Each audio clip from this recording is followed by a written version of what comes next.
classic tale of a wooden puppet who wants to be a real boy. It's one that's known by nearly everybody, and it's getting two upcoming reimaginings. One from Disney and Robert Zemeckis, and the other from Netflix and Guillermo del Toro. However, there is another reimagining of this classic tale, and one that serves as a near-perfect example of not only reimagining, but also how to photograph a sequel, and that's Blade Runner 2049. Now, before we talk about its gorgeous photography from the master cinematographer himself, Roger Deakins, let's outline the story. The puppet is trying to become a real boy, right? So he's a marionette to begin with. Something else is pulling his strings. Pinocchio goes through a series of temptations of various sorts, including a Freudian temptation, and the Freudian temptation is to remain weak and sickly instead of becoming a real person, so it's an Oedipal problem.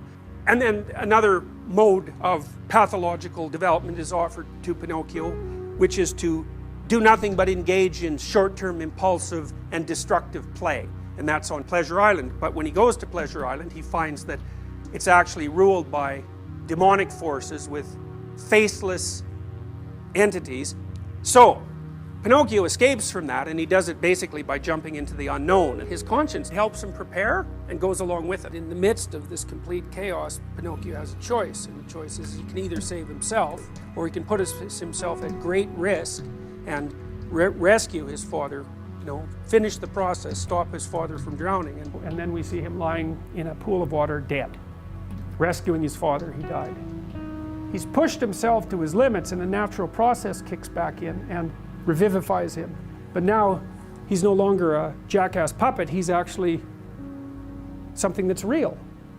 Rather than simply regurgitating the story of the original Blade Runner film, Blade Runner 2049 presents a different classic tale set within this same fictional world to give audiences something new within the bounds of something familiar. The film's director of photography, Roger Deakins, used that same approach when composing his shots.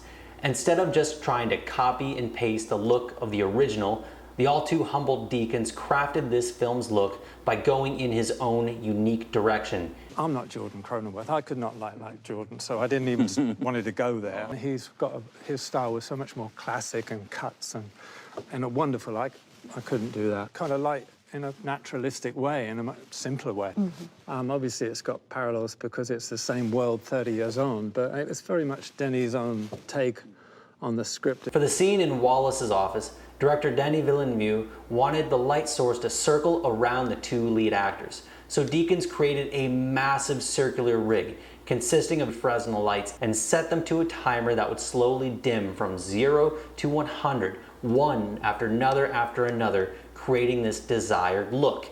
It's beautiful and unique look, and it feels slightly reminiscent of this shot here from the original Blade Runner of Rachel, with the light coming in and out of the scene, but it has its own unique identity. Another very Blade Runner-esque technique he utilizes is his use of light refraction through water, casting shimmering images on both the background and on the actors.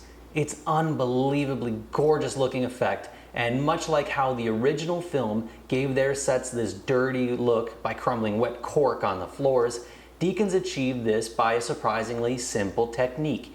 He aimed his lights to shine through small pools of water and kept the water moving by poking holes in plastic water bottles so that they would drip slowly into the pools, creating that constant moving and shimmering of light that you see on screen. Absolutely brilliant. Well, thank you for watching, and if you enjoyed this video, make sure to give it a like and share it, and if you haven't yet, subscribe to my channel for more videos just like this. And let me know down in the comments, what do you think of Blade Runner 2049? Frankly, my dear, I don't give a damn.